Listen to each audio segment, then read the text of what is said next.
Welcome to the Multipurpose Room, a podcast helping school organizations and school administrations achieve their goals.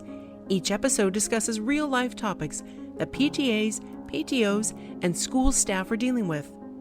Our hosts and guests offer practical tips, learnings, and best practices to achieve their desired outcomes. And here are your hosts, Wesley and Deborah Jones.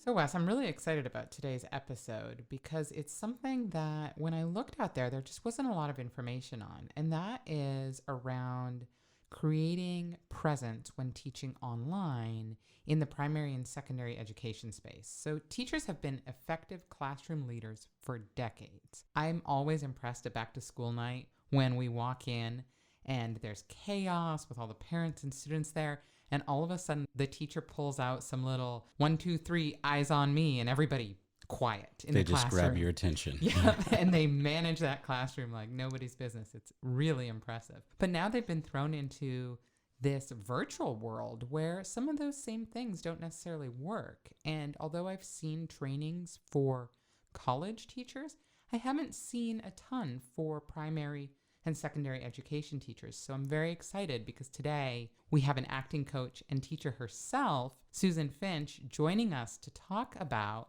how to be that commanding presence while teaching online. Thank you, Susan, so much for being here today. Yeah. Welcome, Susan. Thank you, Deb and Wes. It's such a pleasure. Thank you so much. Why don't you tell us a little bit about your background? Sure. I was trained as an actress. I was so blessed to have spent 4 years at the Juilliard School. This was many, many years ago, but I went through 4 years of boot camp training there, and it was eye-opening and wonderful. And that training helped me as an actress, as an acting coach, a voice and speech coach, and a dialect coach.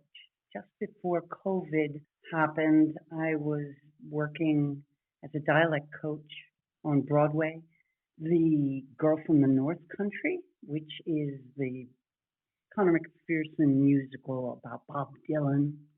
And we had just opened, great reviews. And I was also working at the Public Theater on a show called Coal Country, another musical, this one taking place down south. And then COVID happened and everything changed. Broadway went dark. Off-Broadway went dark. And my online teaching has grown. I've been teaching at NYU Tisch School of the Arts for over 30 years. I have been invited back to coach at the Juilliard School, which is really wild to go back to the school I went to and teach.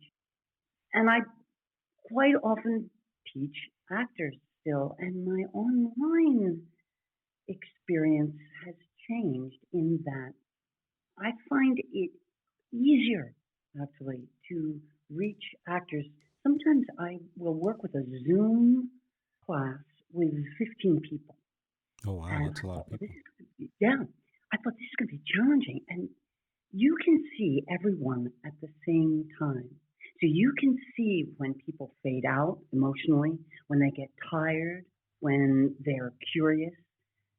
In the classroom, I sometimes create a circle, and sometimes I'm in the center of the circle going around looking at people's articulators, their tongues, their mouths, their lungs, and I can only see one person at a time. And Zoom is a great opportunity. You see the entire ensemble at the same time. So in many ways, I find this easier and more exciting and more intimate. Wow, that's definitely not a way I've ever thought about it, of being able to see everybody and thinking that this is a positive and thinking about it in that kind of way. Yeah. I was quite surprised myself. You have a background in helping people to be effective presenters. What exactly makes somebody an effective presenter? Listening to whoever it is your message is going to, listening with your eyes as well as your ears. I actually stole this technology from two great friends of mine, Ariel and Shia Kane. I give a shout out to them. They have, well, you should check their website out, transformationmadeeasy. Finch.com. Now, I went to Juilliard, and Juilliard has amazing acting training. But these guys who do not teach acting, it's a master class in acting because they teach listening. I have an agenda when I walk into the classroom, but listening with my eyes and my ears, as I mentioned, seeing the whole class, or if it's one client, listening to see what they are receiving. Do they receive my message? What do they need? My job as a teacher is to be generous and give my students whatever they need, and that will change day to day. So if I have an agenda and I say, this is what I am going to achieve, but then students show up who are tired or bored or distracted, I've got to change my plan. And I do that through listening. So listening is the answer. It sounds like that's a great combination of kind of listening and reacting and pivoting, almost like a dance you're doing back and forth with the students. That's beautifully said. I agree. I like that. Yeah. And could you tell us how has that changed with everything being online now? What is the difference in how you present or you're effective in communicating in person versus online? I feel there's an opportunity for more intimacy online. It's blowing my mind. In the real world, what do we call it? The real world? Zoom is the real world. What we're living in right now. This is the real world. But in person, there's an opportunity for intimacy as well. But there's something about having this little bit of distance where I allow myself to be vulnerable as a teacher and give feedback, honest feedback to my clients, my students. And if I take that risk, then it's easier for my students to respond honestly and with intimacy. Practically, now you're not seeing it now because I know we're Zooming. You're not seeing it now. I didn't bring my lights. But practically, a lot of actors are auditioning now with self-taping. So lighting is very important. Lighting and framing yourself, making sure that you look in the camera. That if you have notes, that the notes are eye level rather than taking yourself off camera and being distracted.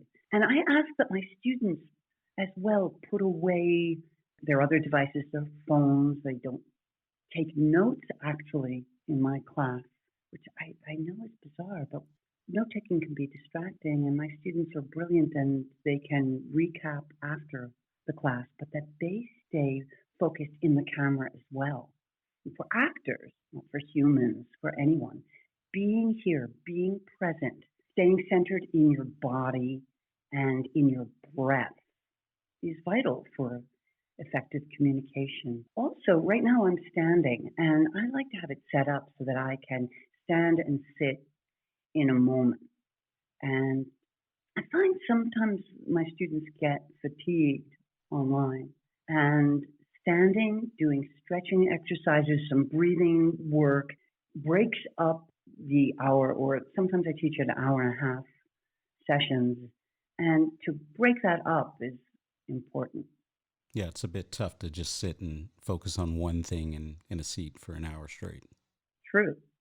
Do you find that when you're standing and presenting, that impacts the way you deliver? Is that why you vary it, or is it for other reasons?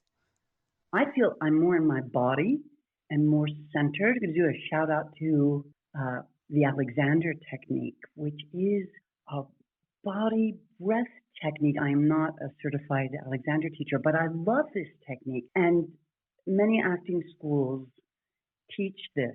And actually at Juilliard, they give it to the actors, but also to the dancers and the musicians, so that there's ease and flow, and it starts in your feet. And it starts with an awareness of your spine and breath. And sitting is wonderful, but I feel more engaged and more centered in my body. And I ask my actors to start in a standing position. We also do a warm up that gets them centered in their rib cage, their lungs, their entire body, because we're not just talking heads, we're holistic beings, and we need all of us emotionally, mentally, spiritually, physically.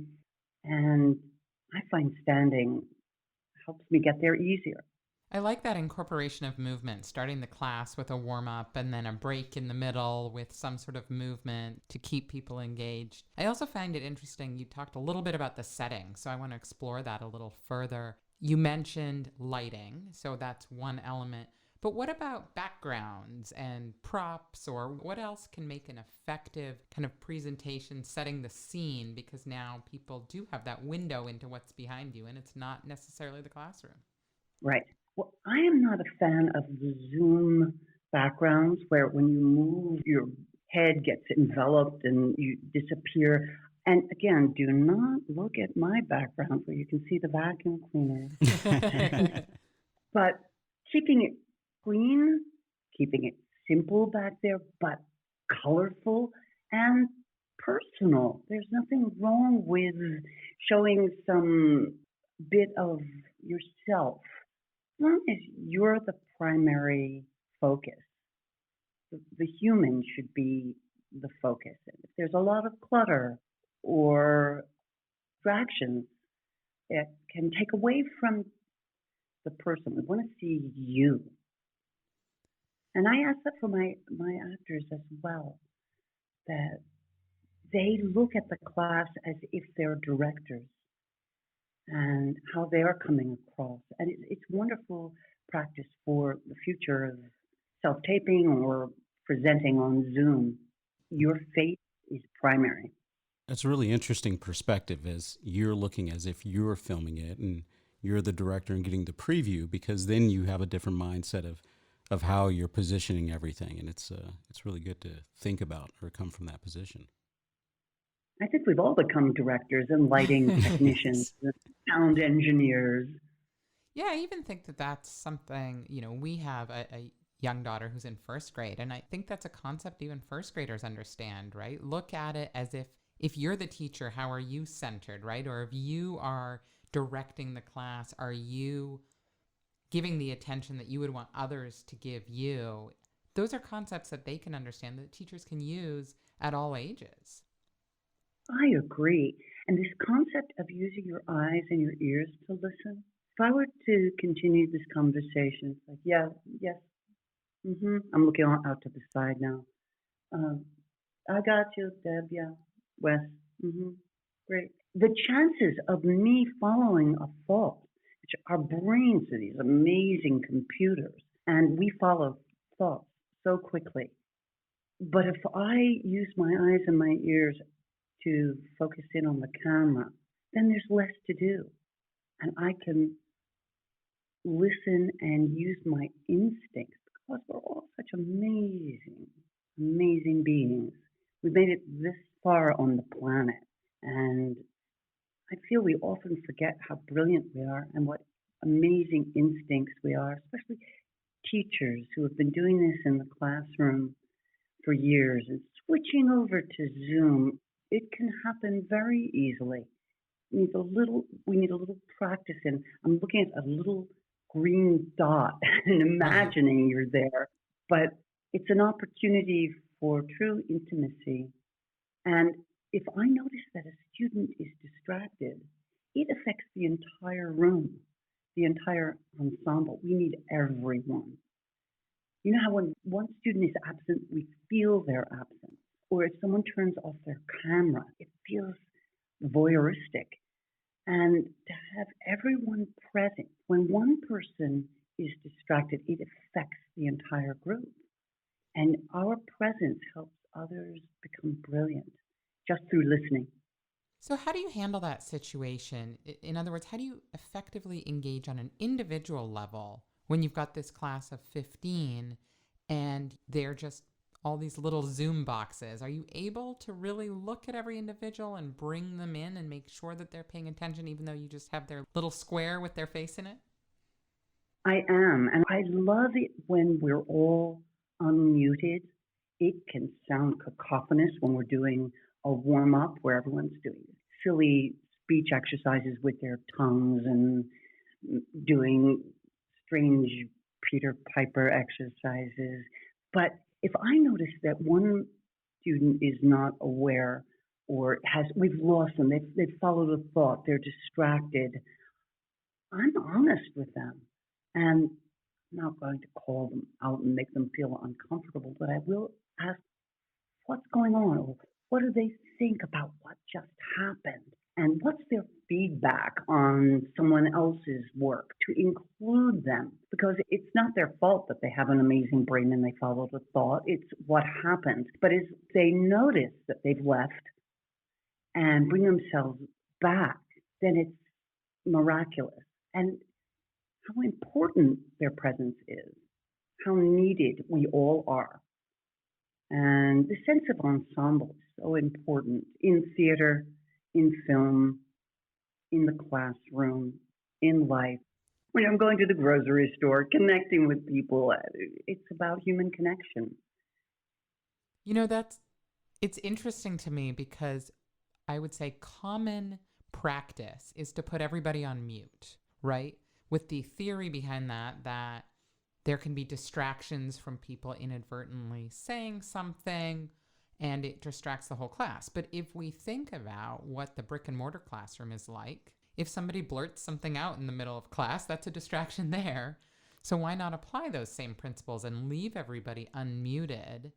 And that forces good behavior, I think, because then people aren't blurting things out. They know they'll be heard, and adds to that engagement. It's something I hadn't thought about until this conversation. And so it's fascinating to me because it goes against, I think, what most people out there are doing. I really prefer it. Unless when I'm in New York City and a siren's going off, then I will mute. Then But you must perpetually stay on mute, by the way. I am on mute a lot, especially lately. True.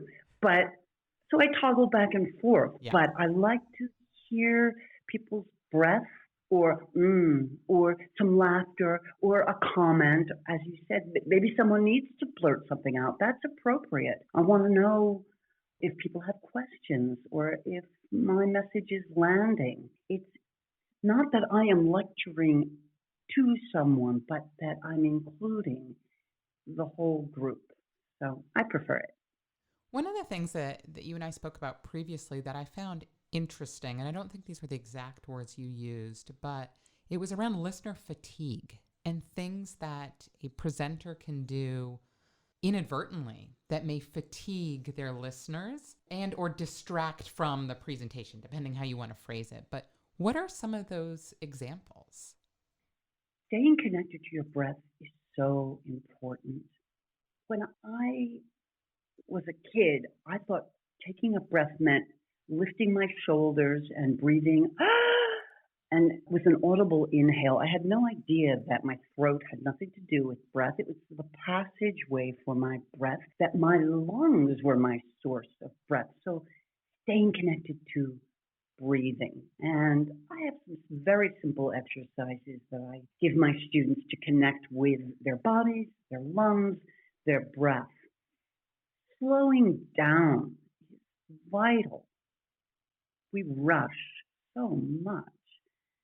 If you're rushing, you leave the moment, and it's hard to see how the communication has landed.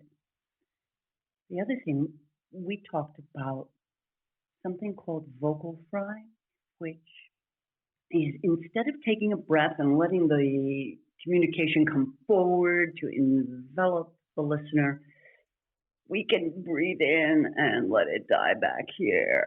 I'm doing a very gross imitation, but it's an energetic swallowing rather than letting the communication come forward. And it's become prevalent in our society. I'm not sure why, especially with women. Women tend to do this more of just letting it die. There's nothing wrong with being enthusiastic in life and of allowing your communication to land. That's the other thing we do, especially in America, I find. we let the communication die. Hi, Wes and Deb, it's really good to see you. Instead of, hi, Wes and Deb, it's really good to see you this morning. Letting that come forward. And there's another thing called glottal stop, where on a vowel or diphthong, instead of keeping the back of the throat open, we can pop or have a stop. I, apple, egg. If I were to listen to vocal fry for half an hour continuously, if I were to listen to glottal stops or someone dying at the end, I think I would get tired. The other thing is keeping your message fresh. Again, it comes back to being passionate. Whatever teacher is teaching, I'm sure they have a love for their subject. So keeping the ideas fresh and having a new idea rather than, I'm going to talk to you today about voice and speech and how breath is connected to your thought, but allowing yourself to be excited. If you're excited, then that's going to translate. Absolutely. You've given us some really good advice of how to be in live sessions, but in particular, if you're doing a recorded session, how does, if any way, does your advice here change? How do you navigate that? Well, you two are recording, and the wonderful thing is you have each other, and you can listen and look and communicate with each other. Also to have intimacy with that microphone. This is something Deb and I talked about when we met, to have an awareness of an inaudible inhalation. And even if maybe you're recording without anyone, to imagine that actors do this all the time. Imagine that you have someone there, or recruit a family member, because to have someone to speak to is vital. But keeping the airflow open, the back of the throat open, taking an inaudible breath and having intimacy and delicacy with that microphone. You both have been doing this for a while. I'm sure you realize you don't have to work so hard with a good mic. It's very true. I was sharing with Susan that when we first started recording, one of the things that I had never realized is how loudly I breathe, apparently. And so it was something that I quickly became self-conscious of and then had to let go. And I think now, by the way, all the listeners are going to be listening to how loud I breathe. So sorry, everybody, for that. But I think what was the bigger enemy than this breathing was how self-conscious I got about it. And then I changed my speech pattern to try and compensate. And then I came across very strangely in the recordings. And so it was this big snowball effect. So I think one of the things that I learned from my experience was just relax. There are a lot of things that we do, but fixing those is something that you can work on the side. I think staying focused on the subject matter, being confident in how you're delivering and delivering with excitement can come across much better than focusing on some of those little things which you can work on as you go. So that was my big learning. Yes. You've said so many amazing things. I love what you just said. Actors quite often judge themselves. People judge themselves. Actors can be so self-conscious. Teachers, humans can be self-conscious.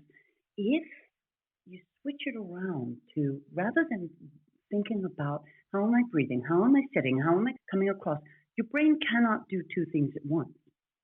If you let that gently fall away and listen to whoever, right now it's Wes, it's myself, I'm going to drop my internal judgments to listen to both of you. I can't take care of both of you and judge myself at the same time.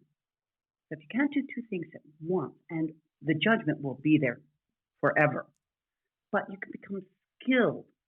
I can become more practiced at listening, dropping the internal judgment, and taking care of the people in front of me. And you said something about being nervous. I feel we're all nervous. Actors are always nervous. And the breath work, the body work can get you more in touch with your emotional life, your intellectual life, but the nerves are not going to go away. And I don't think nerves are a bad thing. That's the life force flowing through our veins. That's our passion. And if I realize that that's just my heartbeat, I'm not going to change that, hopefully. It just means that I'm alive. And that excitement, it's a good thing. Quite often I see actors trying to let it go, get rid of it. That's the juice. How do you harness that? How do you energize that and integrate that to your acting, your violin playing, your dancing, your teaching? There's nothing wrong with nerves. Absolutely. So we've heard a lot of great things today. If you had to distill your advice to the 3 most important points for teachers, what would you say? Number 1, listening. Listening is key. If you listen to what the other person is saying, you let go of the internal judgment, listening to your brain, just saying the same junk every day. I wrote these 3 things down. I had 4. Lighting. I would say lighting is imperative. Breathing. And I would also say, I have 1 extra, is honesty. To truly tell the truth to your students, to the people in your life, done with respect and kindness. It's a beautiful thing. Maybe 4. I cheated, but That's okay. That's okay. Yeah, we don't mind extra tips. It's an extra bonus one there.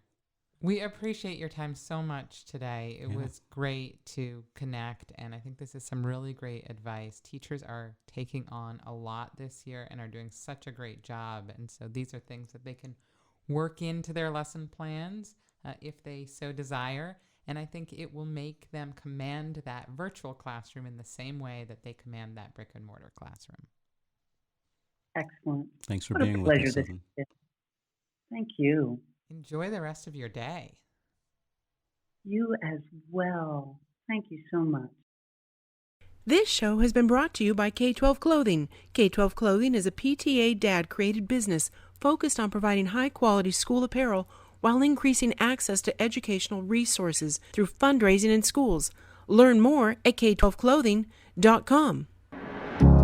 Make sure to visit our website at themultipurposeroom.school to subscribe to this show.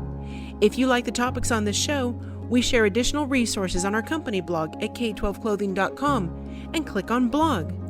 Thanks to Squad Locker for making this show possible, and we'll see you next week in the Multipurpose Room.